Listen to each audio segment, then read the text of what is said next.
Okay. Good afternoon. I'm Katie Dempsey, the new chairman, brand new at this. I've had the opportunity to meet many of you actually, in the last couple of weeks as you've stopped by my office, and I encourage anybody who wants to visit and talk to come by and do that and make sure that I'm aware of your concerns. We're going to call today's hearing to order. And first up, someone from the Governor's Office of Children and Families, if they are here to present for us. Thank you.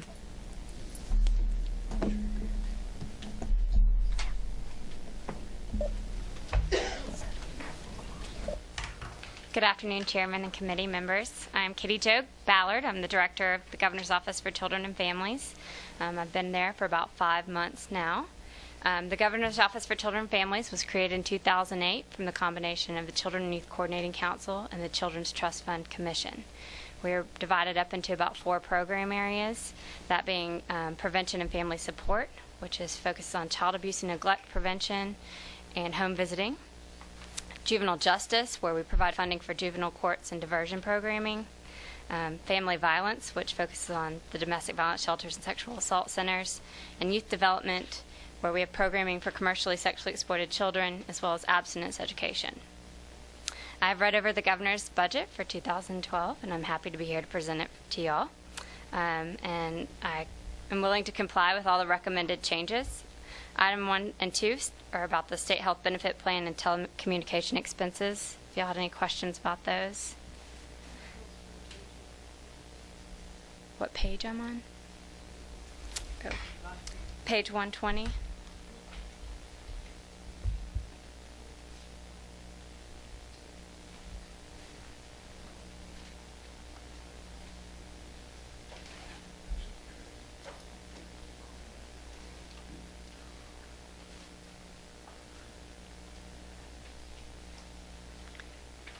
If y'all don't have any questions about items 1 and 2, I'll talk about item 3, the proposed reduction to $59,224 cut to the community strategy grants. Our community strategy grants are awarded in July, so for this amended year, we are taking that money out of our system of care grants. In preparation for cuts that OPB had recommended, we had held back money from our system of care grants to be able to afford this cut. We plan to take that cut in 2013, though, from the community strategy grants.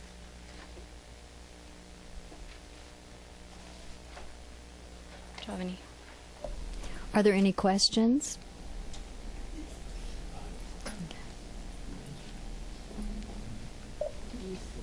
Yes, Representative Manning. Yes. Is there a line item here for your juvenile justice funds? Is there, can you tell me how much you're spending for that? On state funds? Yes. No, ma'am, I do not have the direct number that's going towards that. What about the federal funds? Are there any federal funds being allotted to that? Yes, we get the Title II formula grant, and we also get the Juvenile Accountability Block Grant. And Joanne, what's the total of Title II? I'm sorry, I can't hear you. For FY11, the Title II is $1.3 million, and for the Juvenile Accountability Block Grant,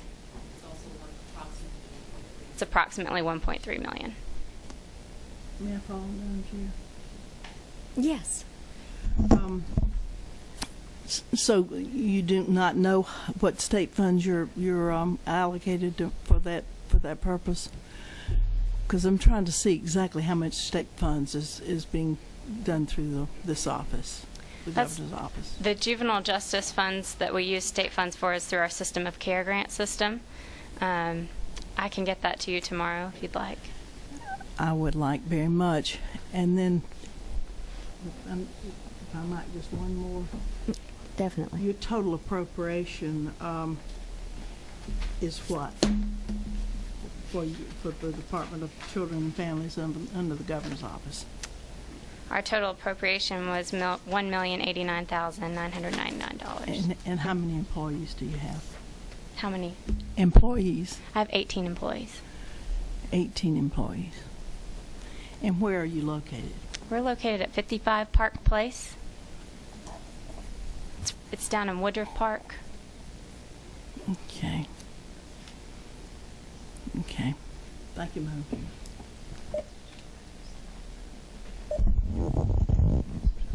Representative Hurd. Thank you, Madam Chair. Thank you.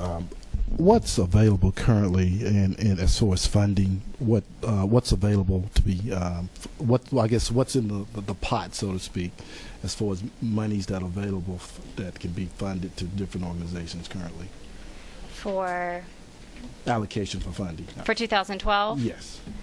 Well, we already have that all allocated out, budgeted out right now. And how much was that? How much? Approximately $10 million. And how much do you have in the 13? Yeah, we can get that answer to you tomorrow. So you allocated basically $10 million out. Yes. Okay, thank you. Could we get a list of those amounts that were allocated and what organizations they went to? Yes. Okay, thank you. Was that for this year that you wanted the list? Correct. For 12. Okay. For 12. Really, I guess for what you've done in the 12, and also I guess 13 too. Okay. Yeah. Part of 13.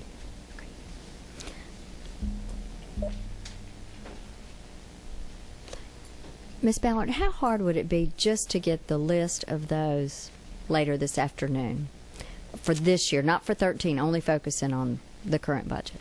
We could get those to you this afternoon. Yes, ma'am. That would be great. Could you possibly email them to me?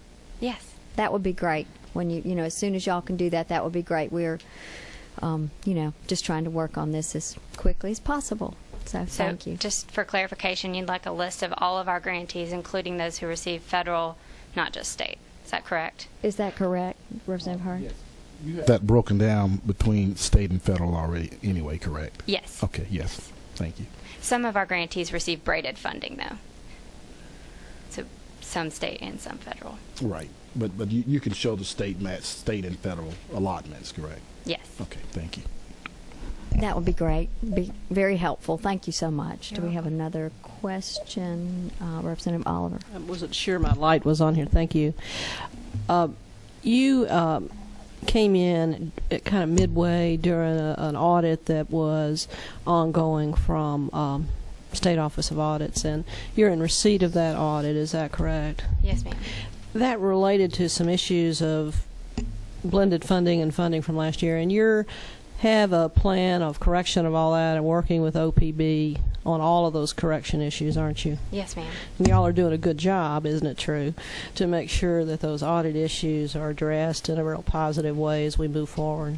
Yes, ma'am. We've worked very hard to create a corrective action plan with the State Accounting Office and OPB. And I'm aware of that and appreciative of all those efforts. I think the list of awardees, since y'all are essentially a flow-through agency, would be helpful to us to get a breadth of how the federal and state monies are blended together. So thank you very much. Okay, are there any other questions? If not, thank you so much. Thank you. Thanks for coming today and helping us address the 12 budget. We'll be gathering again on 13 and probably have more questions then, and maybe between now and then too some time to get to understand that a little bit better. Yes, ma'am. Thank y'all for your time. Thank you. Okay, and just for everyone's information, we are going to focus only on 12 right now. There may be some references to 13 that come up as we go through this process, but particularly we're going to work on 12. And as I say, we will have plenty of time then to delve particularly into 13 in a much deeper way. Next, from the Department of Labor, I believe the Commissioner's here. Welcome.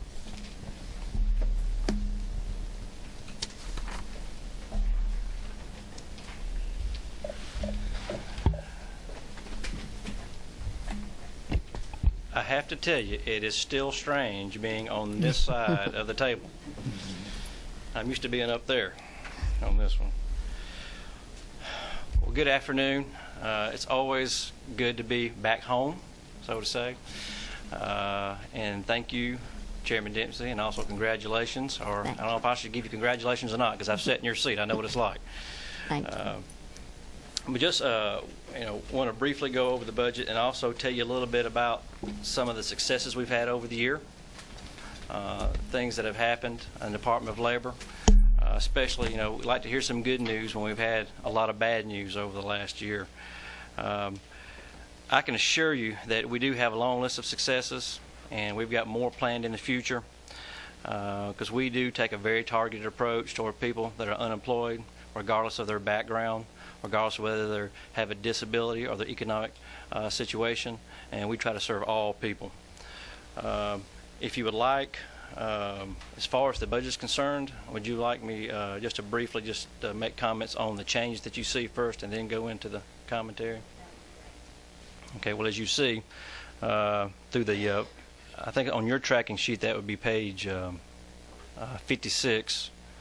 There are no changes. You have to go to page 57. Go down to the vocational rehabilitation program. And as you see, there are still the cuts in there. I'd like to remind the members of the committee. We're on a different tracking. Well, I may have, well, we pulled this off the internet, so which one do you have? Go to 31.10. Is that the same number on yours? Yeah, 31.1.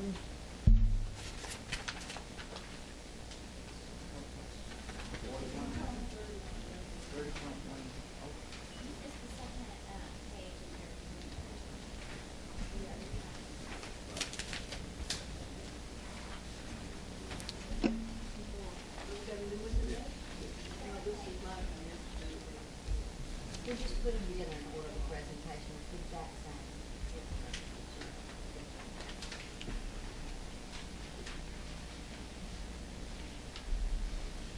Actually, we can go up one level. I forgot. I did remiss. There is something on here that there's actually a change that is actually not listed on the budget. If I may go into on the unemployment insurance. We had last year, if y'all remember correctly, because of the loan that we have to the federal government on the UI Trust Fund, we were required to make interest payments on October 1st of last year, and the state committed $18 million of state tax dollars toward paying that interest. Last year, internally, we discovered and offered up some monies toward that interest payment, that we could take some state monies that we had that we could replace with some temporary federal funds. We pledged up to $5.5 million. We thought the interest payment was going to be much higher, but when it actually came due, it was only $21 million. The state put forth $15 million toward the interest payment, and we ended up putting forth the entire amount that we had pledged, which came directly out of our operating budget for unemployment insurance. Now, why that is important is, one of the things that we're charged with, and one of the things I want to make clear is I do not view the Department of Labor as the unemployment office. We are the employment office, and we have done a lot of changes and made a lot of progress, especially helping putting Georgians back to work. As a matter of fact, if you've been watching the news here recently, for November and December, we saw the largest 2-month drop in employment rate since 1977. So we are making some progress, but we do have a long way to go. Also, through the work that we do in UI and employment services, we actually have a distinction that a lot of people are not aware of, and that is we are able to get people off of state unemployment on an average of 13.3 weeks. There's only one state better than us, and that is North Dakota. But you really can't compare us to North Dakota. We're a little bit large. Matter of fact, I think Cobb County may be bigger population-wise than North Dakota. But it is a good distinction to have. It goes to show that the way that the department responds to people on unemployment, the teamwork that we have, the way that we can provide assistance to folks who are unemployed at a very quick rate, getting them the help they need, whether it's through resume training, soft skills, getting them connected with re-employment training with the technical schools or any other facility in their vicinity. We do a very good job of making that happen. Matter of fact, a good even though their budget is not final yet, that $37 million in supplemental TANF funds will go away, not just for Georgia, but for these other 17 states or 16 states as well. Our amount is $37 million, so we've had to make cuts across numerous programs to account for the loss of this TANF supplemental money. And one of the programs where you'll begin to see the evidence of that is in departmental administration, where we have a 34.6 base. We have the telecommunications and the SHBP adjustments. We actually have a state dollar cut here of over $660,000, and then we have a 3.1 cut, 3.1 million that is to recognize the loss of the supplemental TANF monies. So I wanted to point that out. Moving down to 27.14, family violence services. As you know, that money flows through, is appropriated to the Department of Human Services, and we have had a contract for the last 2 years with the Governor's Office of Children and Families to flow that money through them out to work in domestic violence and sexual assault arena. So just wanted to point out we will continue to do that in 12 amended, and when we come back for 13, the same thing will be true. I go now to 27.17. This is federal fund transfers to other agencies. We have this is 0 state dollars, but these are federal dollars appropriated to the Department of Human Services that flow out to other state agencies. This is where we really see a hit with regard to the TANF supplemental money. That cut there of $6.4 million, that is allocated between the Department of Behavioral Health and Developmental Disabilities and the Department of Public Health. So unfortunately, we had to try to find a way to account for and to spread out throughout our programs the loss of those supplemental dollars. And this is one program in particular where you'll see the impact. Next, moving to 27.18, this is an out-of-home care program.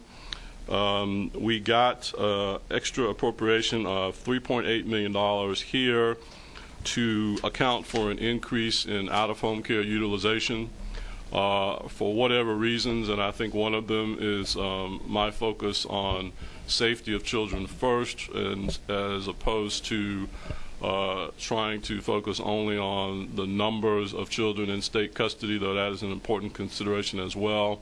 We think there's been an increase in the number of cases that result in out-of-home care, either in relative or foster homes or the high-end group homes or placements. We think that will, there has been a decrease in this program over the past few years, but in fiscal year 12 we've seen a slight uptick, and that may be one of the reasons. I don't think it's the only one, but we think that over time, as our practice model rolls out with regard to differential response as opposed to diversion, and moving with safety as some sort of a guiding principle, that will maintain or find some sort of equilibrium. So we do not really expect that to continue to go up, but we were appropriated some funds in the governor's recommended budget to account for what we've seen so far in fiscal year 12.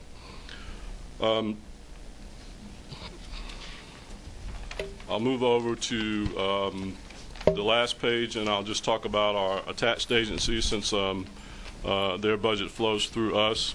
We have the Council on Aging, which is an attached agency to the department.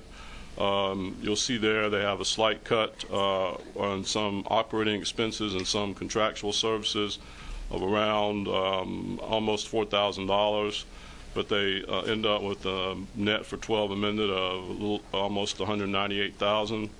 And then we have our Family Connections program, which is administratively attached to the department, and there we have $7.9 million. They end up with 7.8, and they are reducing some contractual services. So those are the particular changes that I wanted to highlight. I'd be happy to go back and talk about any other program that I did not speak about with regard to the budget numbers for 12 amended, and then I'm happy to take any questions that you may have. Thank you. Representative Oliver, is that yours?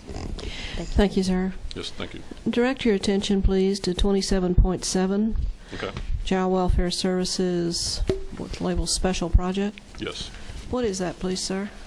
A special project is a contract we have with the Child Advocacy Centers to provide selected child advocacy, forensic services, and case management for children who are sexually abused. And it is a TANF funded, 100% federal, of an amount of $250,000. I'm just trying to figure out why it's set out in a special category. Is it a new contract? Is it over and above TANF in the past? Actually, let me let my chief administrator answer that. I'm not actually sure. This has been separated by the legislative direction in the appropriation bill to isolate those funds so that they only be used for those contracts to work with the sexually exploited children, and so they only have to interview one time. It was set out as a special project by the legislature. By statute or budget operations or? In the budget process. So it's not new money, it is existing money. It's not new money. It's been in the budget for several years as a special project. It's part of the TANF money, part of the block grant. Okay. You just separated out this particular program from the TANF money for historical budget reporting reasons. It's one of the. It's a way to say don't use it for any other purpose. It's still a part of the child welfare services function, but it's the way the legislature used to identify what they want to specifically be used for the purpose they identified. One quick follow-up. Mr. Commissioner, do you have a good guess in your mind as to when you might know the penalty assessment on the 4E money with precision? I think it'll be fairly soon. The last word I heard was around November that they accepted all of our reconstruction except for about 22, 25 cases. And sometimes you can operate on the principle of with these things that no news is good news. Mm-hmm. But for the purposes of the budgetary process, I realize it'd be good to know. We think that a little over $9 million will cover it, but I can check on it. But we think we would not be surprised to see final word come in any day. Okay. Chairman Manning. Just to follow up on that, if our hangout was $25 million and we've made all the adjustments supposedly and this $9 million should cover it, where is that money going? Are you able to take that money and use it at your own discretion, or what happens to that surplus if we have any? This would be only to, as I understand it, to address that particular issue. And if this is more than that, I would think it would go back to try to fill in a hole somewhere else. But this is a sort of a placeholder. And so, as I understand it, it is only for this particular issue, only to address any penalty we might get as a result of this audit. So will you keep it within your department, or will it lapse back to the general fund? That's a discussion I have not had with anyone. I can certainly find out. Okay, Madam Chair, if I might just follow up just a little bit. You said the incentives that you have on 25.53 were because of your excellent performance, which I'm delighted to hear. Do you have any idea what your incentives might be? Will they be enough to cover the $1.5 million cut? Yes, it's my understanding that there is enough there to cover that loss of state dollars. I don't know the exact incentive figure we have, but what I understand is that it is more than enough to cover that amount. And one last question, sir. Do you have an idea of how many total employees you have in the department at this time? We have roughly 8,500 employees all over the state in the 4 programs plus what I call our enterprise functions: IT, human resources, legal, etc. And approximately 6,500 of those are in the Division of Family and Children's Services. Do you expect your employees to go down in the next 12 months? What I have said to our staff since I have arrived is that I do not ever expect staffing levels in state government to go back to pre-recession levels, particularly in our agency, and I do not expect us to increase employees. We have had employee attrition that as a result of state budget cuts, and I would not be surprised to see the number go down. By how much or at what pace, I do not know. Thank you, sir. Oh, did I cut it? Representative Murphy? Madam Chair. I mean, Hurd. I'm sorry. Did you wish to, or did you waive? I'll waive. Okay, I had you up next. Okay, Oh. Representative Hurd. Okay, thank you, Madam Chair. Thank you, Mr. Commissioner. I want to bring to your attention lines 27.22.2 and 27.22.3. This is under the Council on Aging. Yes, sir. I know that doesn't seem like a whole lot of money, but for a small council that's of course, has been empowered by the General Assembly to do its job with 20 members. The information that I've gotten is that this will affect them being able to actually reimburse those 20 council members for their expenses. My response to that would be, as an attached agency, I've always taken the position that they are independent, have independent rulemaking and policy-making authority, and that their budget flows through a larger agency because of infrastructure issues. So they have put their budget forth, and it is included as a part of our budget because they are attached. Right. And Representative Hurd, as you've heard me say on more than one occasion, if it was the will of the General Assembly to replace that money, you would not have an argument from me. Thank you, sir. Thank you.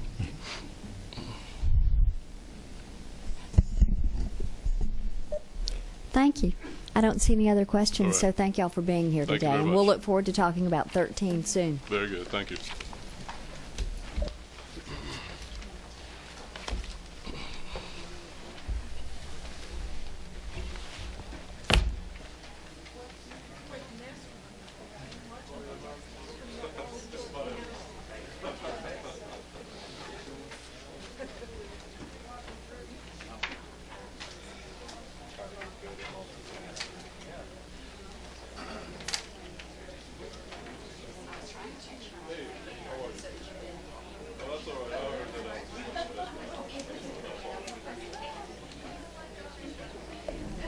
Okay, next, I believe Commissioner Wheeler, are you?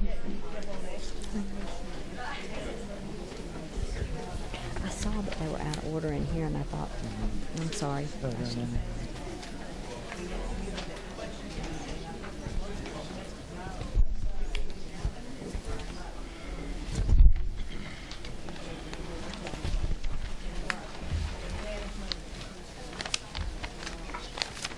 Good afternoon. Hello, how you doing?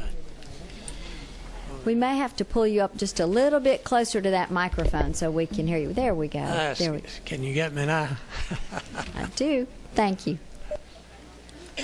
You want to go ahead? Madam Chairman and members of the subcommittee, I'm Commissioner Pete Wheeler of the Georgia Department of Veterans Service.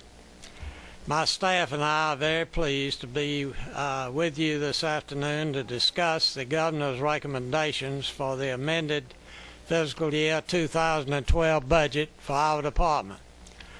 Our Department of State Government is one of the 6 agencies enumerated in Article 5 of the state constitution. Our specific missions and responsibilities are found in Chapter 4, Title 38 of the Official Code of Georgia, annotated. In federal fiscal year 2010, which is the most current year for data, there were over 773,000 veterans in Georgia. These veterans have served in World War II, Korea, Vietnam, the Cold War, Desert Shield, and Desert Storm, Afghanistan, and Iraq.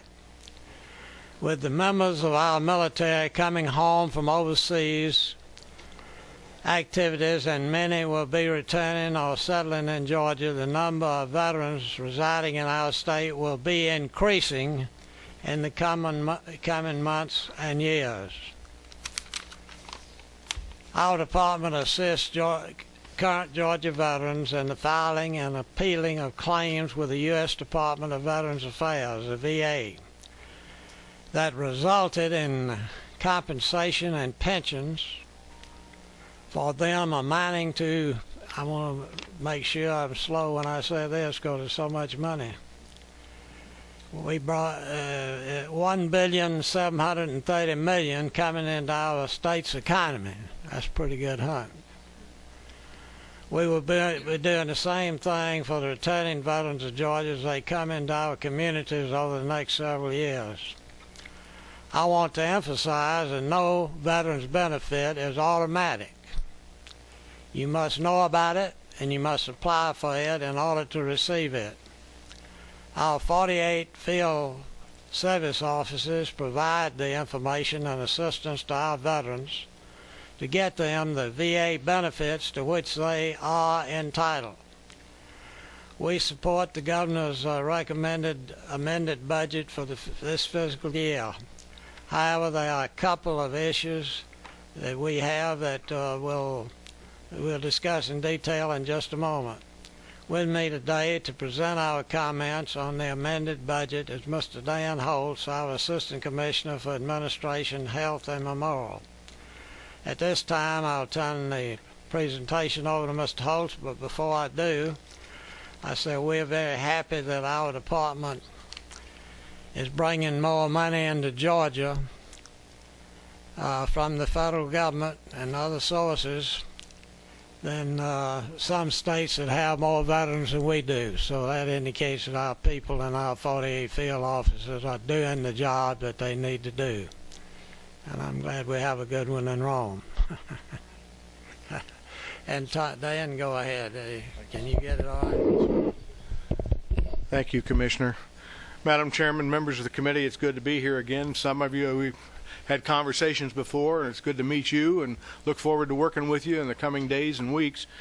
We passed out a handout that I want to kind of use as a referral, and also just for your general information, there's a year in review booklet we passed out that kind of give you a feel for some of the things that we've been doing the last year.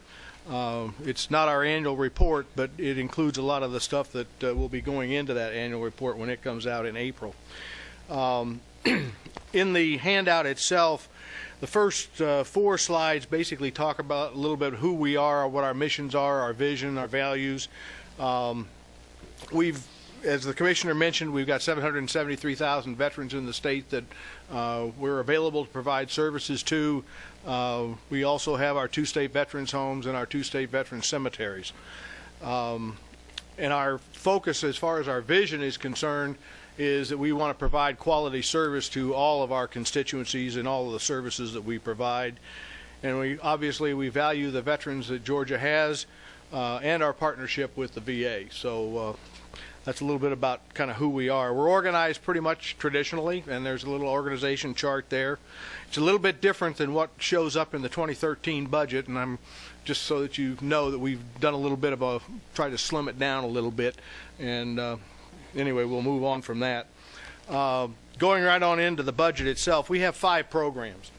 The first slide here is a summary slide. We started off the fiscal year with $20,536,000. $20,536,000. The governor's recommendation is for an amended agency net change of a negative $221,309, bringing our funding for the year down to $20,315,285. When you start looking at it on a program by program basis, Our first program is administration. The governor's recommendation is to plus this program up by $84,479. Some of the funds for this plus up will come from reductions in our state veterans nursing homes, and the remainder were inputted by OPB, and I've indicated that on the handout there as to which ones are which. As it stands right now, we're very comfortable with that. Cemeteries, we've got an issue. We've got two cemeteries, one in Glenville, one in Milledgeville. The starting budget there was $562,906. OPB has proposed a reduction, overall reduction of $45,150 when you take the pluses and the negatives, which would take our operating budget down to $517,756. The concern we have has to do with the federal offset that is listed there of $99,930. And that has to do with the burial allowance we receive from the federal government. That allowance has been $300 per burial or per interment.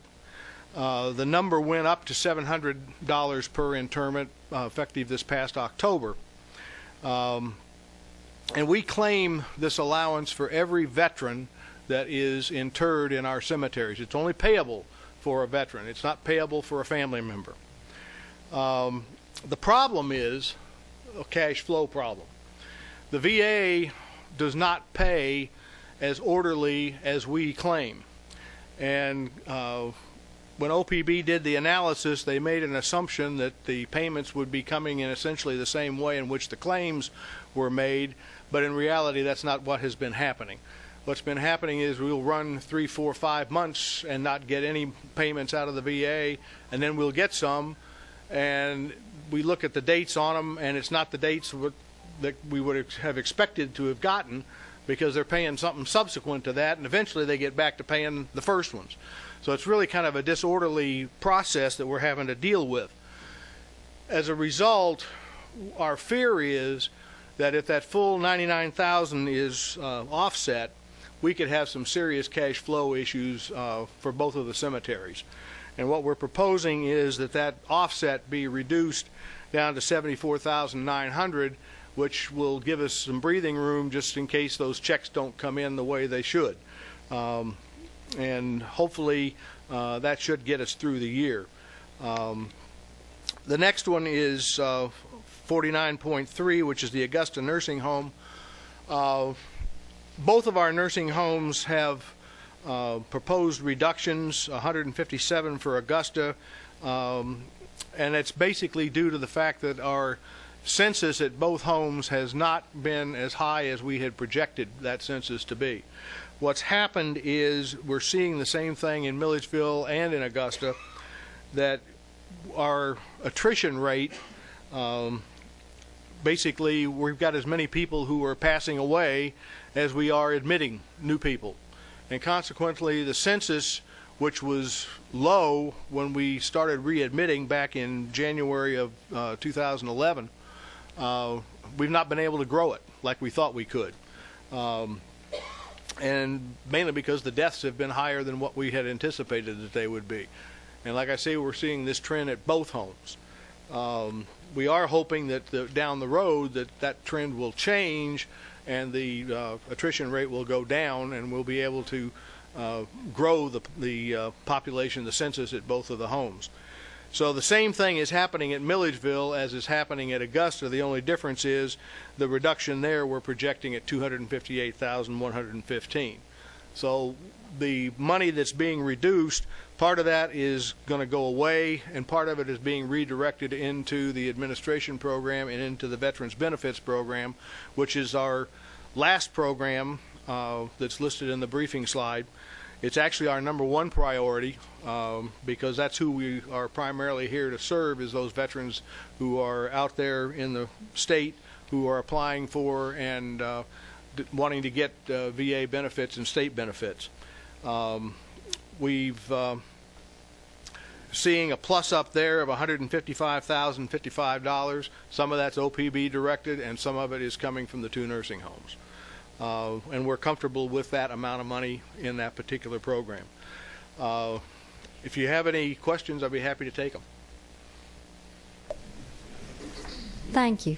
If you haven't visited our cemetery, particularly the one at Milledgeville, I'd like for you to go by and see and visit the most beautiful cemetery in America. And the chapel, I think, would impress you very much. We have stained glass windows pointing up like arrows, which indicate to you when you walk in, that's the direction I need to be headed, upward, where it's cooler out there. And we have beautiful music, and it's just a beautiful place, and I hope you'll have an opportunity to go by and just drive through the most beautiful cemetery in America, the one in Milledgeville. And be sure and do that. If you want to be inspired, go in the chapel and we'll play some nice hymns for you. But the stained glass windows are all around and point up, showing you the direction. Up. Thank you. Thank you. I know it's lovely. We do have a couple of questions. Representative Oliver. At your convenience, it doesn't have to be today if you don't know, I'd like your census numbers for each of the nursing homes, what they were in the last couple of years. Well, I can tell you immediately that we had this last month 158 in Augusta and 228 in Milledgeville. And your capacity is what? Augusta, we can go as high as 189. Actually, the building will take 192, but because of the need to be able to clean rooms and all that sort of stuff, 189 is where we've kind of held it for a number of years. At Milledgeville, we could go as high as 350. That's with all buildings being open. Thank you. Thank you. Chairman Manning? Yes, sir. At 49.5.4, the reduced refunds for contractual services, what kind of services do you contract out? That is directly related to training programs that we have for our staff, and the reduction is due to the fact the way we're now conducting training, we're realizing a cost reduction because we're doing it differently and we're saving $1,000. Okay, and if I might follow up, how many people are in your department? There's 134 employees that we have, and the training that we provide is primarily to our field service officers and claims and appeals officers, and that amounts to about 115 of those 134. Have you added employees since last year, or have you decreased employees? Basically, we've held our own. What we've tried to do this year is we had some vacancies, about 9 in our field offices, and we made a decision at the beginning of the fiscal year to do our best to bring those offices back up to strength, because we need to have those field service officers out there working with the veterans so that we can be helping them with their benefit claims and appeals. Okay.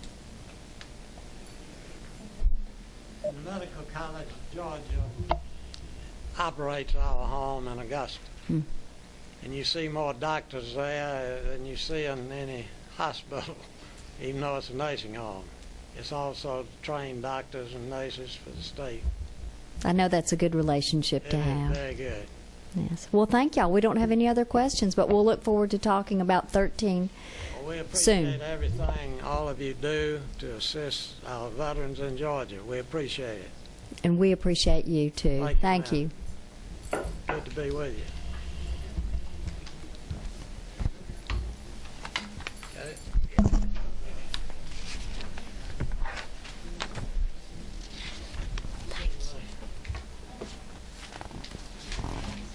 Okay.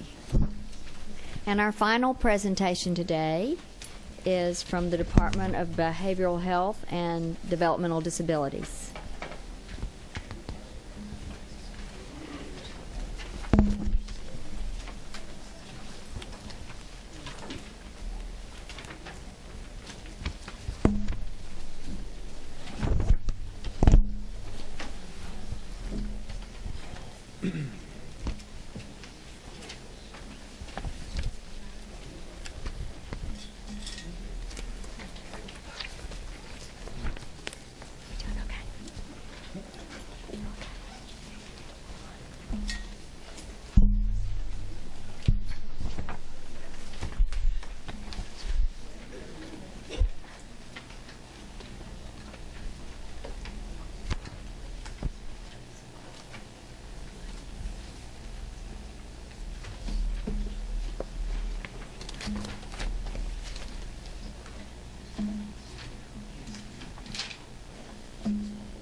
here. Good afternoon. Are y'all ready? Ready to go, Dr. Shelton? We are, Madam Chairman. Great. We're going to walk through the tracking document that you all have, and we've put on slides. Is it working or not? Let me do it. I'll just do it from here.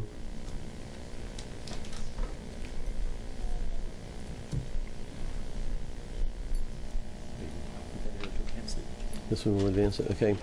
We are going to walk through the tracking document that you all have in front of you, but we have put on slides those specific items in the tracking document that are of unique agency significance. Many parts of the tracking document are rather statewide and refer to changes that occur in all agencies, particularly those reflecting telecommunications expenses, employee retirement system, and those kinds of things. So those are not on the slides, but it'll become clear, I think, as we go. So if we begin, we have 12 programs. We'll talk about each of the 12 programs, but I think also at the beginning it would be helpful to note that we have one program in particular, Direct Care, where we are going to make a number of transfers from Direct Care to the programs where those actual programs reside. Direct Care has been a program budget that has been a basket of various kinds of employees who work across various different programs and departments, and to make those departments really recognizable and to track their true expenses, we've been making adjustments to Direct Care by moving those employees into the programs that they belong to. So if we start with addictive diseases, what you see in state funds is about $43.5 million. And total funds you'll see is about $94 million, and that's because most of the addictive disease money comes from federal sources, grant money, and such. So if we look at line 15.1.2, this reflects an adjustment in the telecommunications expenses. The line above that I meant to mention is an adjustment in the employer share of the state health benefit plan. And if we jump back down to line 15.1.3, this is a reduction in state funds to reflect a one-time credit to the employee retirement system. You'll see those kinds of adjustments made across all programs. But of particular significance is a reduce in TANF funds to recognize the loss of TANF supplemental grant funding, which occurred in October at the federal level. And this is a loss of about $2.2 million. And we are offsetting this through redirection of other funds to keep the current programs whole through our state fiscal year 11. And we are working towards keeping the bulk of that whole through, fiscal year 12, excuse me, the year that we're in. And we are working and anticipate being able to keep the bulk of those programs whole through fiscal year 13, and that will be a discussion I guess we have in a week or so. In adult developmental disabilities, we see an increase that reflects the employer share of the state health plan, again, about $1.6 million. You see, let me back up a little bit. You see at the top the $259.8, or basically $260 million in state funds, and then you see total funds of $328.6 million. That is not exactly the match for Medicaid reimbursed funding. The actual funds that go into developmental disabilities is somewhere 3 to 4 times what you see in that $260 million, because the federal match is actually paid to the provider, and our state funds represent the state portion of that federal match, but that's not reflected. That matching fund is not in our budget. The additional federal dollars that you see on the right-hand side, the $329 million, that difference is roughly 70, $80 million. That are federal funds that come in various kinds of support that are ascribed to our various waiver programs. There are some administrative funds, there are some other kinds of funds that are added to that, and then in addition to all that is the actual federal match for clinical care as it's delivered. So it is a very substantial budget, far more than the $260 million or $329 million that you see here. So moving down, we see the adjustment for the state health benefit plan, and then we see an adjustment for telecommunications expenses. And then we see again a transfer of funds from direct care and support to align these budget expenditures with the actual program. In this case, these are mostly therapists, occupational therapists, activity therapists, physical therapists, other direct care personnel, but those individuals, the actual work they do is aligned with adult developmental disabilities. In 15.2.4, we see a reduction in state funds that reflect a one-time credit from the employee retirement system. And then in 15.2.5, we see another reduction in TANF funds to recognize the loss of the TANF supplemental grant, which also applied to adult developmental disabilities, and this was about $411,000. And again, there has been no reduction in services because we have offset this by redirecting other federal funds through other various grants where we had more flexibility. In 15.2.6, we see the use of encumbered funds to develop the crisis services for adult developmental disabilities. And this was a substantial amount, about $11.2 million. And this was money that was in 2011 funding that was largely due to attrition in various programs. It was used temporarily to establish a crisis system in order to meet our obligation to the federal government, to the Department of Justice, to be able to stop admissions of those with developmental disabilities to our hospitals by July 1st. In order to do that, the crisis system had to be up and running prior to that date, and the anticipation was that we would we had that money funded in 2012's budget, and we anticipated moving that back, but at this point we're not able to do that. We were asked to go ahead and leave that savings on the table. So we are taking $11.2 million out from those encumbered funds. In 15.2.7, we see a reduction in contractual services. This was a $500,000 reduction in a contract we had anticipated to support some technical assistance that we reduced, and a $75,000 reduction in a contract we have with Delmarva, which is our quality improvement organization, and that also has a $150,000 federal loss that accompanies that reduction. And so we have a net program reduction of about $10.4 million, and you see the final numbers at the bottom of the page, about $249 million state dollars and about $317 million from total funds.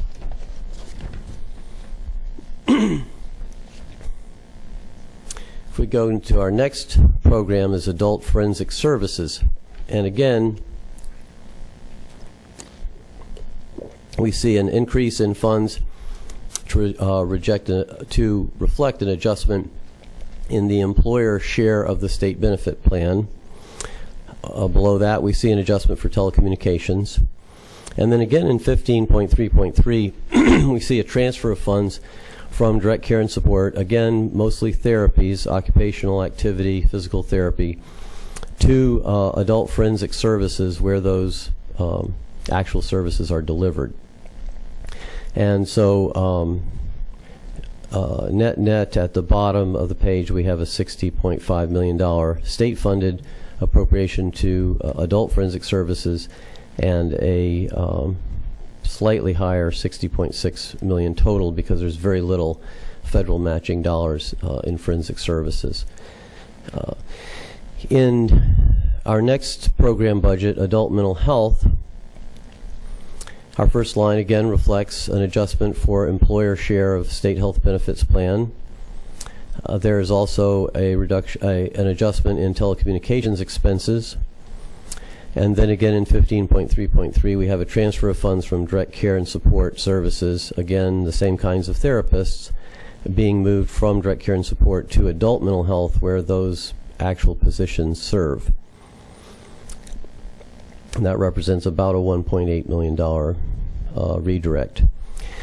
In 15.3.4 we reduced state funds to reflect a one-time credit to the employee state retirement fund, about $1.6 million. And in 15.3.5 we replaced state funds again from the, well, this is a replacement of state funds in our mental health block grant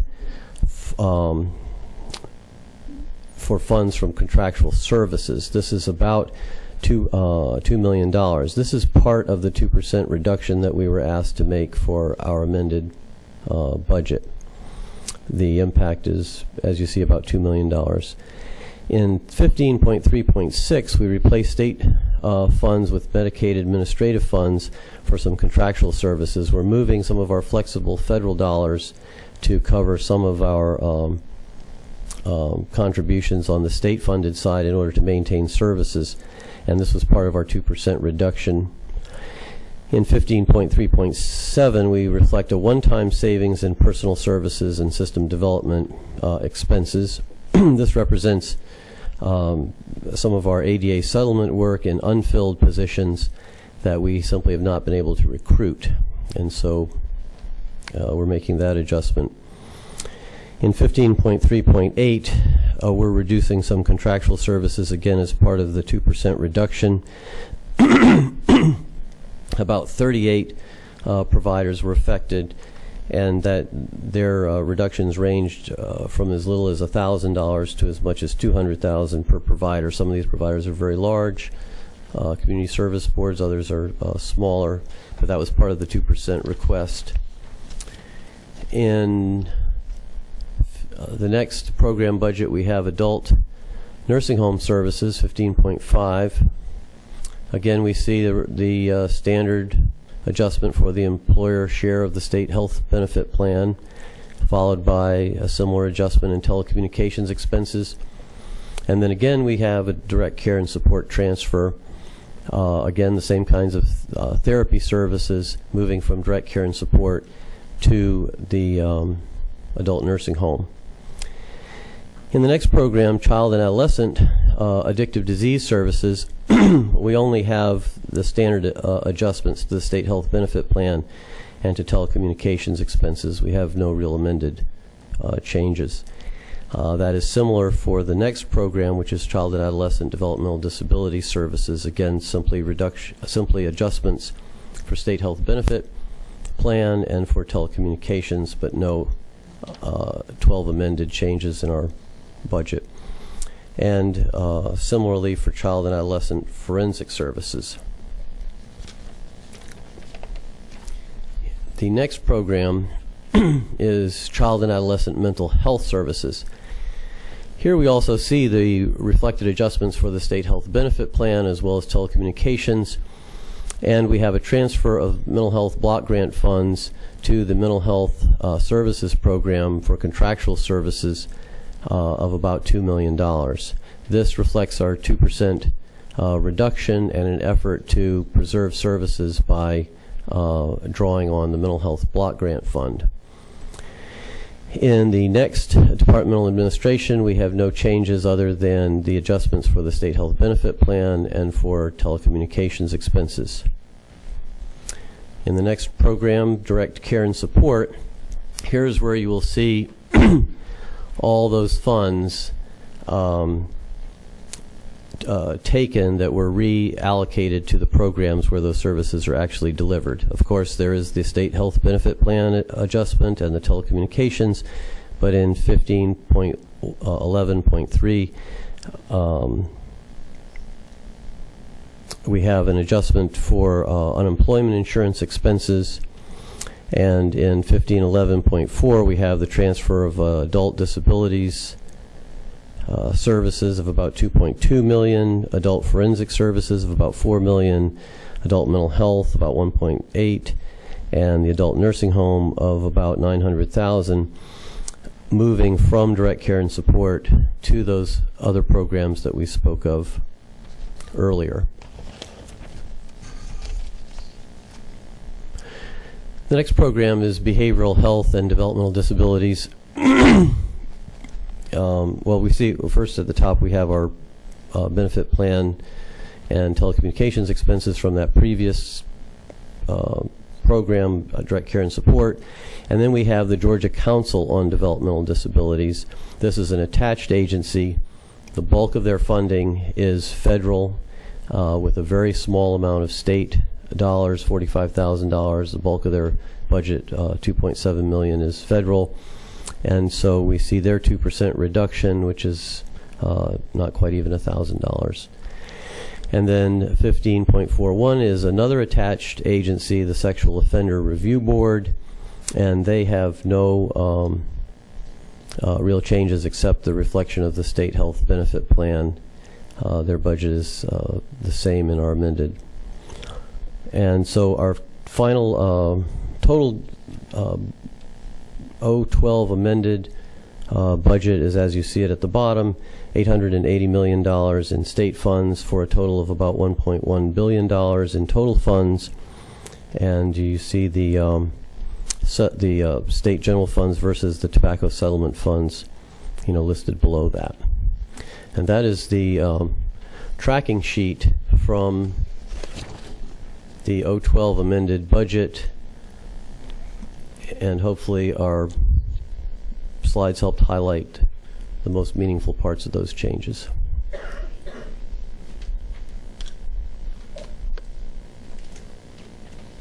Thank you, Dr. Shelp. Chairman Manning. Good afternoon, Commissioner. How are you? Oh, good. Very good. As always, I'm a little confused as to, and I'm delighted to see all the savings on the budget on item 15.25. But I'd like to know what services were not delivered to get those savings. And the second part of the question is, were those savings allocated to other departments within the department? And then another follow-up, if I might, is exactly how many employees do you have in all the department? Okay. Right now, today. Very good. Well, I heard several questions not completely related. So is there a particular order, or you want me to just go for the three? No, so you just okay. Go anytime you want to. All right. In terms of the 15.2 that you're talking about, the question of the savings and the dollars, we can say very clearly that no services were discontinued, that no one currently receiving services stopped receiving services as a result of this. So the question, the honest question is, so what does attrition mean? And so if you look at this, we have about 6,000 individuals on comp waivers and about 5,000 individuals on now waivers. These are rounded numbers, but I think 12,000, it's safe to say 12,000 individuals on the two waivers that we operate. And of those 12,000 individuals in a given year, somewhere between 400 and 500, closer to 500, 480 something I think is the number, about 480 individuals on waivers come off of waivers for a number of reasons. And those reasons include some pass away. And that number on comp waivers was 96 in the previous year, and on now waivers that was 41. So we had about 135 individuals that simply passed away. And that is not an unusual number out of 12,000 people. We also had about 50 individuals move off of waiver services into nursing home care. They simply could no longer be served in their residential placements in the community, and they moved to nursing homes. And so when they did that, they come off of the waiver. We also had about 60 individuals that moved out of state. They simply left Georgia for whatever reason. Their families picked up and moved, and so about 60 individuals moved off of Georgia DD waivers because of relocation. We also had about 38 comprehensive waivers that simply declined their waivers for various reasons. Families reorganized how they were going to take care of things, and they simply walked away from those services. That makes me curious, and I'm pursuing that out of my own interest as to what happens, why someone would make that decision. But it's a small number in the grand total, so we'll find out why that is. And similarly, about 107 moved off of NOW waivers. That number is less concerning because NOW waivers have a very great range. They range anywhere from a few hundred to $1,000 all the way up to a $25,000 limit. So I believe that the 107 were probably at the very low end and simply stopped using those services. But we had about 25 that enrolled in other programs, moved off of these waivers to other kinds of programs that met their needs. We had about 4 that left the waiver services because of hospital admissions. Now, as of July 1st, we've stopped these hospital admissions, and so that number should not recur, but it, again, was a very small number. We had 6 individuals that were incarcerated, and so they moved off waivers. We had 2 individuals that went to hospice services, and that would move them off of waivers. And that basically accounts for a good number of folks, about a little over 200 that came off of comp waivers, and about an equal amount that came off of NOW waivers. And historically, those are appropriated dollars for developmental disability services, and they would have been used for the kinds of services that have been in place historically. What the money was used for in 2011 was also for developmental disability services that had not previously existed, which is basically our crisis system that has allowed us to stop admissions to our state hospitals. This is a story that I think Georgia can be particularly proud of and has gained some national visibility, because we've successfully stopped admitting people with intellectual disabilities to our state hospitals in crisis, and we have set up a statewide system in all 6 regions of a combination of mobile crisis and crisis respite and special homes that have technical assistance to manage individuals who are in a behavioral kind of crisis associated with intellectual disabilities. The exciting part of this is that we've had about 1,500 encounters in the 6-month period since we stopped doing this. And the, I think, very good news is the majority of those encounters resulted in the crisis being resolved in the residence where the individual was being served. And with follow-up technical assistance, the crisis was adequately resolved, and the individual's been able to remain where they are without a break or interruption in their residential placement. A small number had to be moved to the crisis respite services for varying lengths of time. But this system of services has really, and the other piece that should be noted is that half of these individuals were new to us, unknown, not on waivers, not known to our system. So this was their first introduction into the system, and historically, that would have inevitably meant admission to the hospital, and then that's where their whole experience would have started.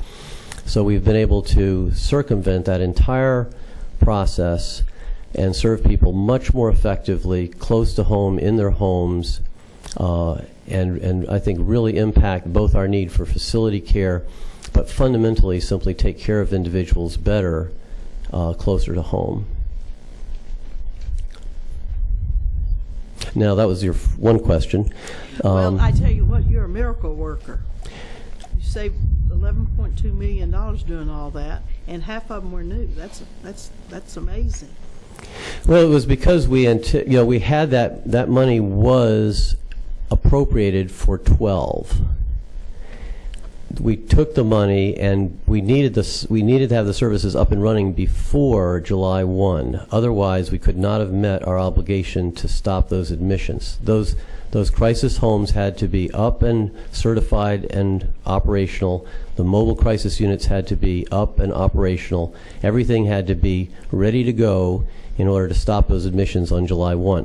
So those funds were, some of those funds, not all, some were used in the end of 2011 to get that thing going, with the expectation that as soon as we rolled over into July 1, the appropriation for those services would become available, and we would simply move those back into not restoring waivers, but reallocating those funds to more traditional DD waiver services.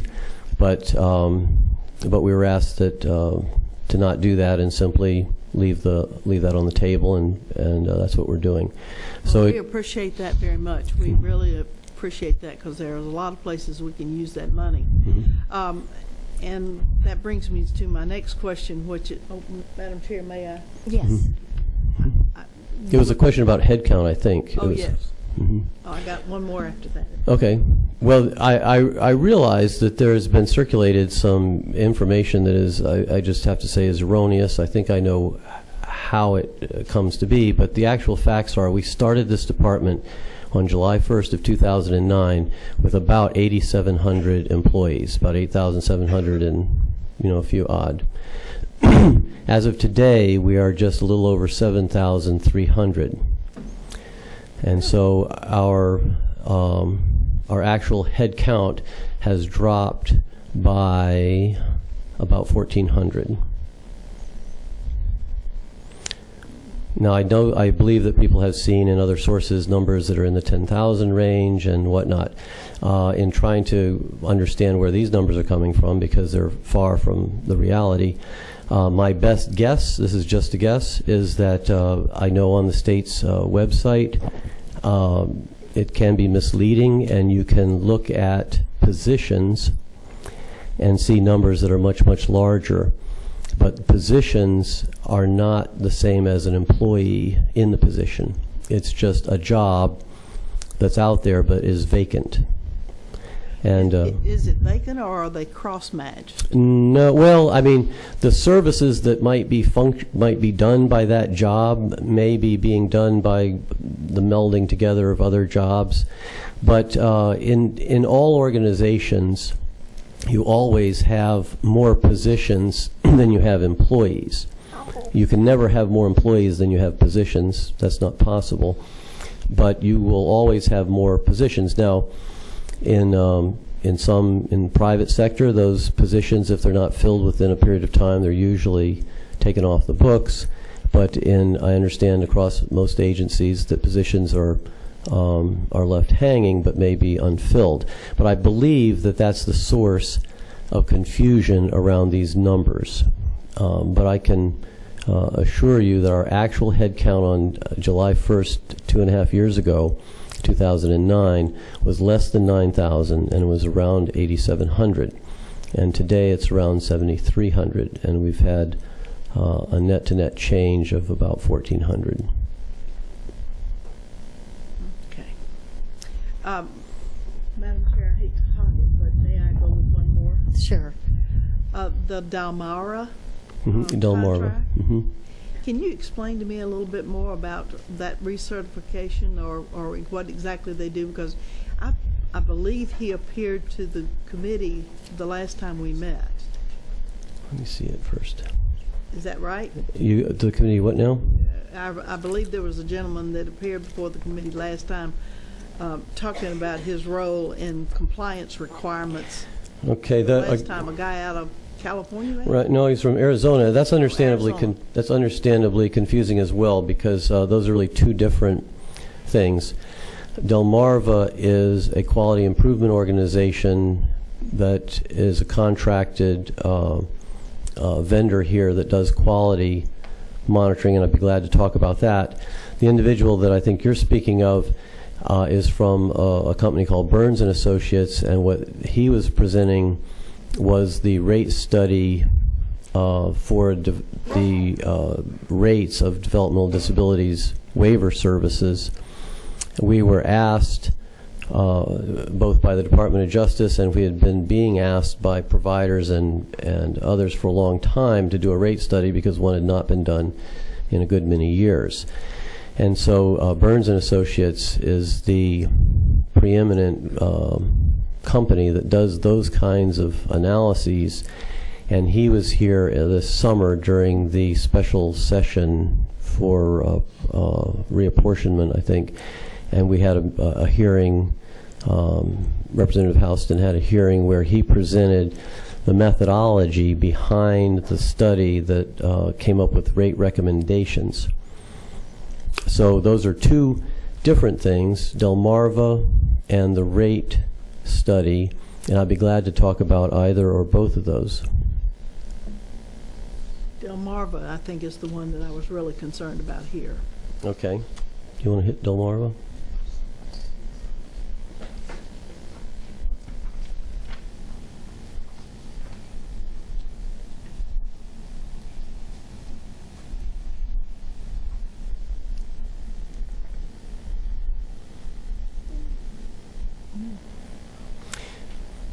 Recognizing that there are many kinds of activities that sound similar but can be very different, in anticipation of some of these confusions, we prepared a bit of a discussion to talk about Delmarva specifically. The Delmarva Foundation, first of all, is a quality improvement organization.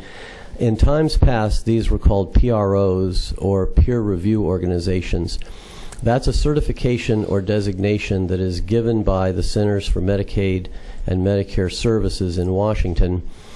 And the federal government certifies companies to be QIOs to do various kinds of quality reviews over Medicaid and Medicare funded services in various states.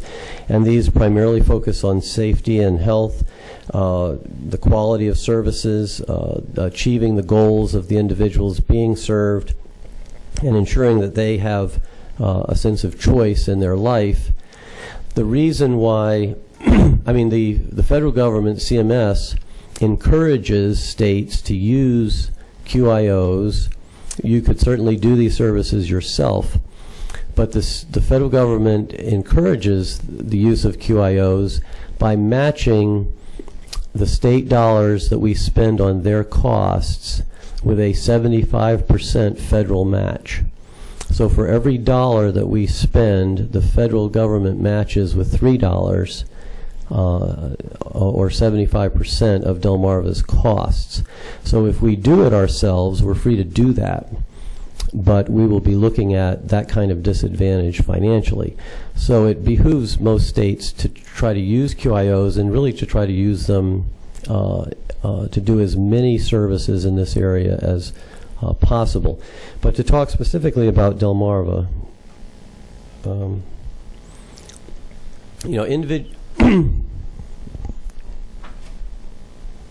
somehow this is easier for me.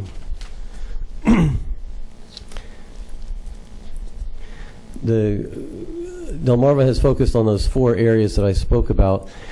One of them is ensuring choice, and this is a challenge, but this is a primary concern of the federal government, of the Department of Justice, and of our local state protection and advocacy group, the what we call GAO, or Georgia Advocacy Office. And choice is continuously put up as a question. Are we giving people choice? Next. Okay. 61% of individuals report that they do feel they had choice in choosing their residence in Georgia. This is from a Delmarva evaluation. That's compared to 40% nationally. This is of great value in in our presentation when we talk to the federal government, the Department of Justice, and others, that we are outperforming the rest of the country in terms of ensuring choice in residence for people with developmental disabilities. This is not a small issue. 96% of individuals report that they chose where they're working, because supportive employment for those with developmental disabilities is also a critical service. And this is also slightly better than the national average of 85%, which means that we're doing a good job in giving people some choice, a sense of self-determination in where they actually work. 96% of individuals state that they have choice in what they buy with their money. They have some personal money that is part of their overall waiver, and that is, again, slightly better than the national average. So in ensuring choice, this may sound simple, but if you're taking care of someone and you're in a hurry, it's very easy to say, well, I'm going to choose, and not make this happen. So choice should not be understated. Now, Delmarva conducts interviews both of providers and of the individuals being served, and this is done on a sampling methodology, and we have about 450 various providers of developmental disabilities services, and so they survey roughly 10% of those, and then that includes a survey of the individual providers, and then they survey again a roughly 10% sampling of the individuals receiving services in order to assure quality and establish confidence about what's actually happening. And recommendations are developed out of these surveys in terms of what kinds of technical assistance might be provided, what kinds of other services might be developed, or what kind of other community sources should be developed. Provider feedback shows that virtually all agree that this has helped them in developing the kinds of personal individual supports for the people that they serve. And 94% of the providers reviewed agreed that they would contact Delmarva for more technical assistance, both in the documentation, training in terms of being able to document the services that they're delivering, particularly medication management and tracking, which is always of particular importance, and also in community integration. Dr. Shelp, excuse me, I think we are done. Okay, great. Well, that's good. That worked out just perfect then. I hated to interrupt you. That's quite all right. Chairman Manning, was there anything else that you needed, particularly on Delmarva today? Today. Yeah, I think the greatest concern probably is it's just kind of hard to understand what they're doing. It's hard for some of us to understand what they're doing and to understand the out-of-state company relationships, some of those. So that's probably what we're dealing with. Do you have a couple more questions here? So let me move to that. I think the next one, I believe, was Representative Hurd. Thank you, Madam Chair. Commissioner Shep, I wanted to kind of follow up the question on Delmarva. How much have we paid them since they've had the contract with the state of Georgia, with the Department of Behavioral Health, excuse me? I think their annual budget, I believe, is around about $4.5 million, and that's total, correct? And so our state dollar portion is about $1 million, a little more than $1 million a year annually. Okay. And are there any companies in Georgia that can perform this work? Georgia has a QIO that works with some Medicaid contracts, and I do not recall their name specifically. Do you know the Georgia QIO name?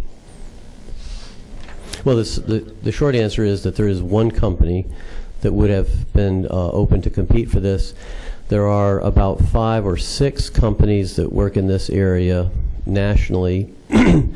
And the challenge is that QIOs tend to specialize in certain areas, and they were created initially for Medicare use and for hospital review. And I'm only aware of 2 companies that actually have specialized in developmental disabilities kinds of quality review, Delmarva, and then a company that was subsumed by Magellan So the short answer is there is a QIO native to Georgia. It has not historically worked in developmental disabilities, and there's a very limited number of QIOs that do work in this area. Okay, thank you. Follow-up to that is also under contractual service, that $575,000. We also had Dr. Singh. How much has his contract been with the state of Georgia? Is it listed as Dr. Singh, or is it Wellness? American Health and Wellness is the actual contract, and that is headed by Dr. Nirbhay Singh. And his contract is based on hospitals, and so his contract has been $500,000 per year per hospital. So that has been reduced with the closure of the hospital in Rome. So how much have we paid him thus far? We've been paying him with the 7 hospital campuses. That would be about $3.5 million per year since he began in mid-10. So it's been about 2 years. Okay, I just have one more question, and this is under, I guess you denoted it as 15.3.8, reduced fund for contractual services. This is the 38, I think, providers, $3 million. Can you tell me what those services were? I think most of them were for the CSBs. 15.3.8, I think is what you said. We have it 15.4.8. Under adult mental health services, I think. Last line. Right, the last line, I think I'm seeing about $3 million, $3,045,000. Right. What services? I noticed.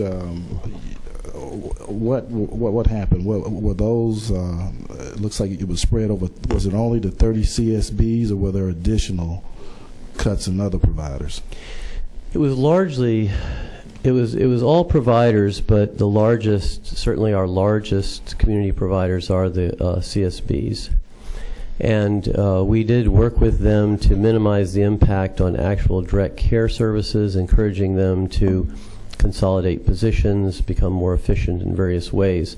I can't say that there was no impact on actual service, but every effort was made to minimize that impact. And this is on top of previous cuts also that they've received, correct? I believe they historically over the decades have, they tell me at least, that they have had cuts at different times. Thank you. Thank you. Representative Oliver. I'm sure there's a real good reason, other than failure to plan for annualization, that the $11.2 million unspent money could not be used for the 6,000 people on the waiting list for waivers. Tell me what the reason is. Okay, if you could restate, I hear in just what you're saying, but I'm not quite sure what the question was exactly. $11.2 million was not spent on people who have Medicaid waivers for the reasons you've articulated individually. What is the reason that $11.2 million could not have been applied to people on the waiting list? I'm sure there's a reason. No, you're correct that historically that money, there's always been attrition. These numbers didn't just occur in 1 year. Right. Every year, year over year, there's this attrition. Exactly. And historically, that money is turned right around into waiting list services. Some waivers, some both comp and now, and some non-waiver support services. But those dollars have always historically been turned over into traditional DD services. Right. And we use them for a new DD service, crisis, mobile crisis, crisis respite, all those things, which I think have proven to be of enormous value.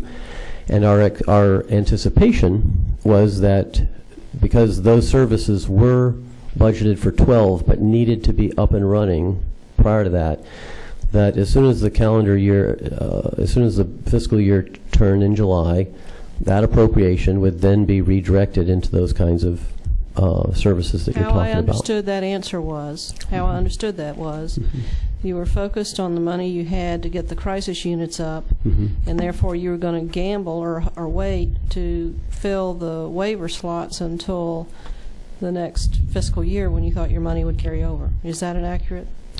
Well, it's an accurate assessment of what happened. I would not use the word gamble because there's a better word. I mean, you were hoping, you anticipated. We had confidence. Confidence, and that confidence is.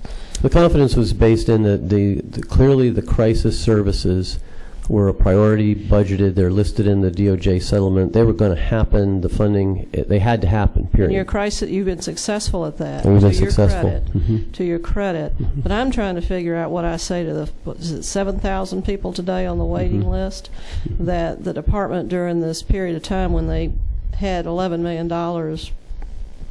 did not go ahead and fill those slots, because they would be having their services today if you'd filled those slots. Am I right or wrong?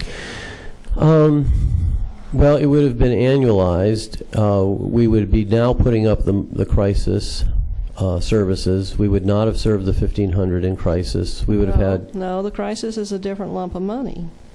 Well, it is right, but that money. Well, I'm not sure I'm following exactly what you're saying. Let me move to another question, please, just real short. Other than forensic beds and other than crisis beds, how many beds do you have at state psychiatric hospitals today?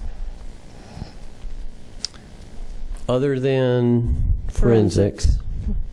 And other than what you might term as crisis beds, and I know you've privatized most of that, but what other beds do you have in state hospitals today? What's the number? The number in state hospital today is, got it right here. We have 406 adult psychiatric, civil psychiatric beds. That's not forensic. We have 590 forensic beds, and our current census in developmental disabilities is 469.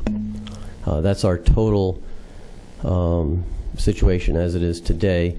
But the total civil psychiatric non-forensic hospital-based beds in our 6 hospitals is 406 beds, and today's census in those beds is 361, and we have capacity for 45 right now. From a maximum of 12,000 in the 50s to 300 and something today. And from 30,000 in the mid 19th century. Mm-hmm. Mm-hmm. What was that?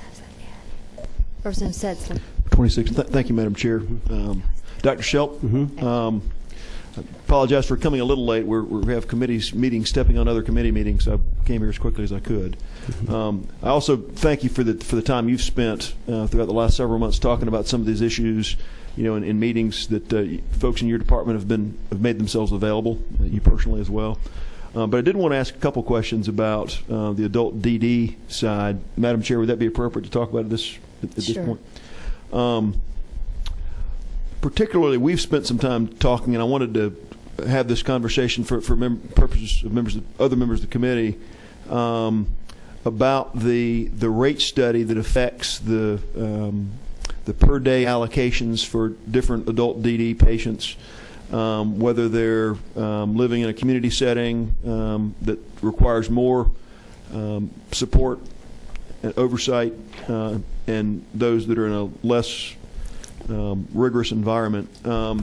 In general, the study has folks, and again, I don't want to speak too broadly, or I just want the right amount of detail, but whereas today folks are in the 150, 160 range per day, and in many of the what they earn through the formula that applies generally across the whole array of levels of need. It's changing from a graduated scale from about 120 a day to 240, 250 a day, depending on their levels of need and their CISC code. What's of the $317 million line item in adult DD services? What percentage generally, plus or minus 10%? What percentage of that 317 is determined by that rate study, the findings and the scope of the rate study? Well, there are the there are 25 services under the waivers. Half of those services are relatively small and unique and are of less than 1-2% of total, and some are not of any consequence. Of the ones that are of some consequence, the Burns & Associates looked at 16, was it 16 or 15?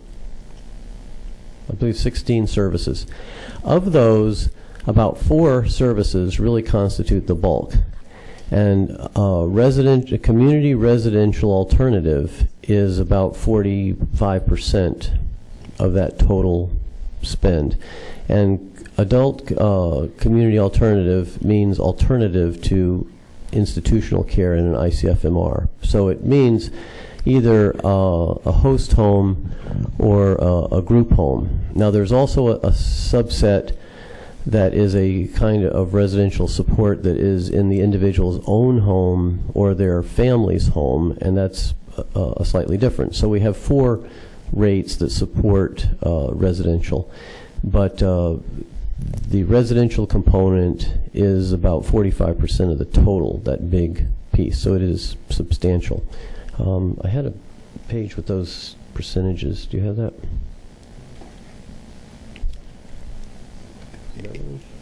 And again, Dr. Shelp, if you can't break each one down, that's okay with me. I'm just trying to get a sense that it's a significant chunk of that 317, well more than half. Are we talking 2/3, 75% of that, roughly? Not the page that Beverly had. No.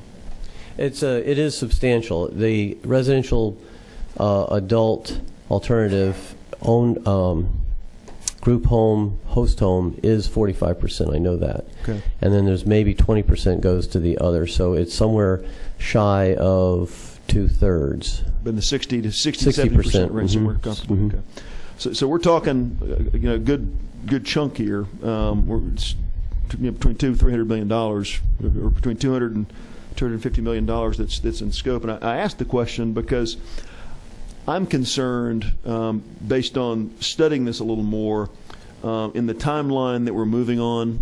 There's the rate study's been put out for public comment. It's on a 30-day review period. What is the anticipated date for the department for that public comment to close and then begin the process of submitting that to the federal government for final approval? Well, the timeline, I actually spoke with Commissioner Cook this morning and asked that we consider together this timeline, and we agreed that we're going to push back a final recommendation to the DCH board for 2 months. So it will be about 10 weeks from now. This afternoon at 1 o'clock, I talked with Commissioner Cook earlier this morning. At 1 o'clock, we actually had a public hearing around this very issue, the rate issue, and the public was invited to come and make oral comment. And that happened between 1 and 2 o'clock.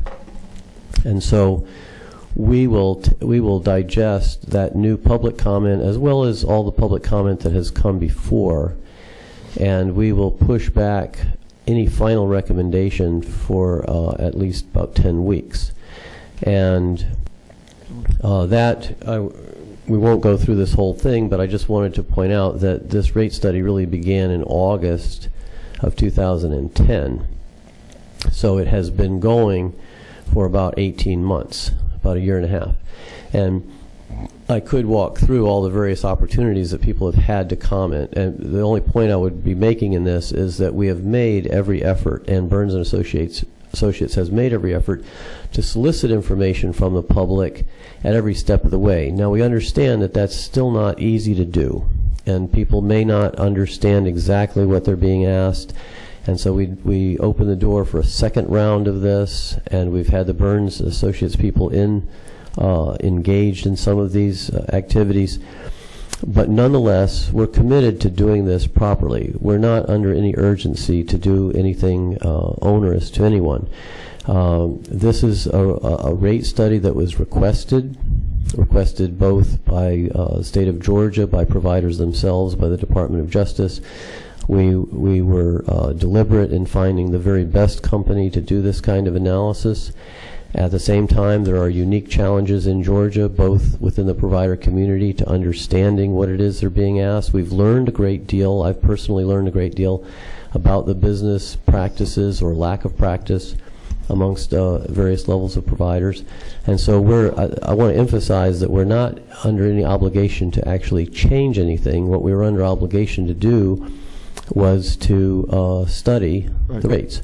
And so Commissioner Cook and I are shoulder to shoulder in this, that we're not trying to rush to any kind of judgment. We've moved along a path that is prescribed in our own policies and whatnot. So it's been subjected to lots of public comment, and again, additional public comment solicited by Department of Community Health. And Commissioner Cook and I look forward to sitting down with others and coming to final recommendations over the next 2.5 months. And I would share with you, Dr. Shelp, there is a concern among some legislators. In fact, myself, co-sponsored by the former chair of this committee and our chair lady, filed HB 787 this week that would provide some legislative oversight to the implementation of the rate model. Again, when you're looking at a program that's a $317 million program, of which 65% is allocated by a rate study, the rate study itself has the effect of an appropriation. That effectively makes the determination as to where the dollars within that $300 million category goes. And it's my understanding, although my tenure here is not as long as some, that frequently that kind of change is done with legislative approval. But more than that, directly to the point, the concern I have is, and the Burns and Associates presentation that they made to this committee several weeks ago, I thought was perhaps before Christmas. There's some details that I lifted out of that were very meaningful to me, and one of those is that the state of Georgia has a distribution of assessments among their DD population that often is somewhat centered around, on a scale of 1 to 7, often centered in the 3 to 4 range, based on a bell curve distribution as it's planned. We're scaled on the lower end. For whatever reason, we over the last years, we've tended to be what I would call underdiagnosed, or we're skewed in the 2 range as an average as opposed to 4 range. That being the case, implementing a graduated rate study first, before we get our hands around the assessment of these folks and the kind of the rescoring of people by clinicians and qualified people, I think has the potential for some real chaos in terms of what our costs are going to be. My concern's not primarily for cost, though. My concern's more for predictability and phasing this in a way that we ought to. It's my understanding, in talking to some board members, that there is an intention to rescore people in their SIS codes. That there does need to be a more substantial and more clinically driven assessment. And my question to you is, even if we delay 10 weeks, but we're to implement the rate study in October of this year, but it's going to take 2 years to score 10,000 people in our population, perhaps shouldn't we reverse the order of that and make sure we've got a sense of what our appropriately clinically supervised scores would be before we implement a dramatically graduated rates restructuring? Right, absolutely, couldn't agree more. I think you point out really a Newtonian impossibility. Nothing could happen in October that wouldn't be possible, even if we arrived at new rates this afternoon. Because of what, as you point out, very rightly so. In fact, you made points I would have liked to have made myself. There are several fundamental factors in what happens around the budget. One is the rates, what's paid for certain services. But the other thing is the quantity. How much of these services are bought? How much do you need?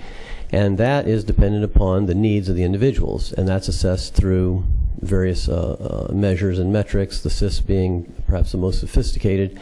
But I couldn't agree more.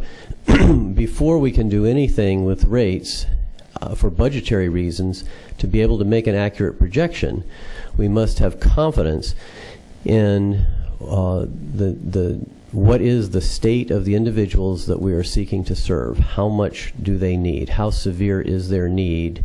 And then we should move from there to back into kinds of services and then ultimately rates. So I agree with you completely, and that is what will happen. I don't anticipate actual new rate implementation for probably at least as long as it took to do the study up to now. And we're not really done evaluating the study or making final recommendations for rates. So, Madam Chair, if I could ask one more question, please. So, again, with respect to 787, I anticipate we would have a hearing on that at some point. I do think it's good policy that the legislature be involved in that process. But that aside, I mean, even if had that bill not been filed, within your department, you've got, you in concert with DCH, Commissioner Cook, frankly, you're the traffic cop in terms of when this rate study would be implemented. Can I get your commitment today that until we get a more clinically substantial assessment of our entire population, that we would not implement the new rate study until we've got our hands on what the ratings would be for each individual within our system? Absolutely. Okay. Thank you, Madam Chair. Thank you. We have one final question. Y'all are great. You're hanging with us a little longer than expected, but I really appreciate it. Representative Oliver. Clarify that I understand this correctly. Was any progress made on the waiver list? What is the number of people on the waiver list? Every one of us know a family on that list. Okay, the waiting list, as they call it, yeah. right? This has been a curiosity to me because the waiting list always seems to be 6,000, and it doesn't seem to move year to year. So in asking questions about that, I've actually had consultations with Dan Crimmins from Georgia State and others around this very issue because this waiting list never seems to move. What I believe is the reality is that there is a large need out there. The waiting list reflects those that have actively stepped forward and said, I need a waiver at a given moment in time. When there's movement, when waivers are being issued and there's the appearance of progress, more people step forward and identify themselves as wanting that.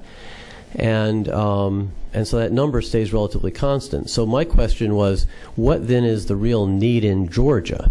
And recently, in conversation with Dr. Crimmins forgive me, I'm going to interrupt you. Okay.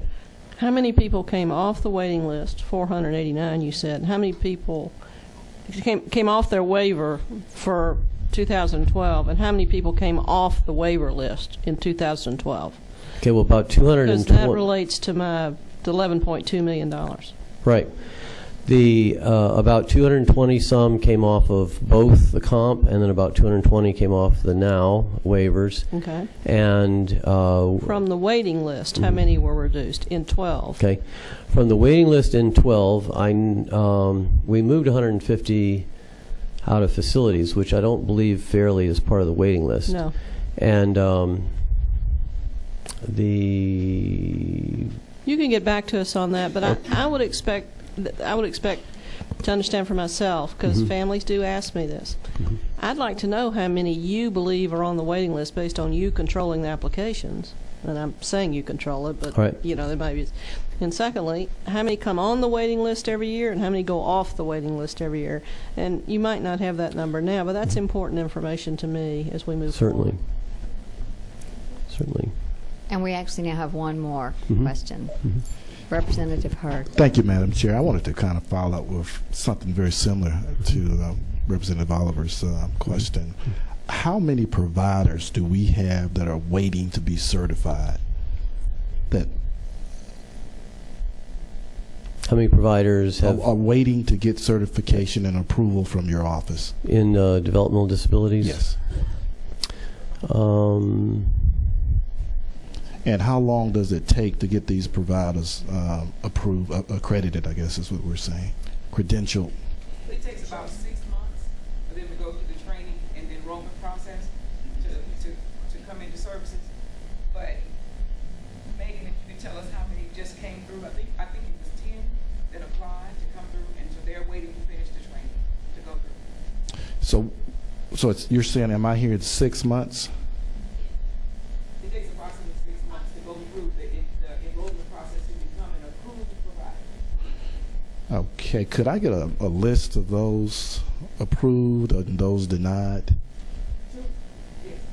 The reason I'm asking, I've had some calls, and probably others have had calls on providers' numbers and other things being delayed for some time. And if these people are qualified to do the job, I would hope that we could expediently, provide them with what they need to do to provide the service that they're able to provide. I agree. We have an expedited process. Okay. I can get you a list. Okay. Thank you. Thank you, Dr. Shelvin. Thank you to all of you for being here this afternoon. Did you just punch your button? Okay. Thank you. We'll be back together soon to talk more. All right. Thank you.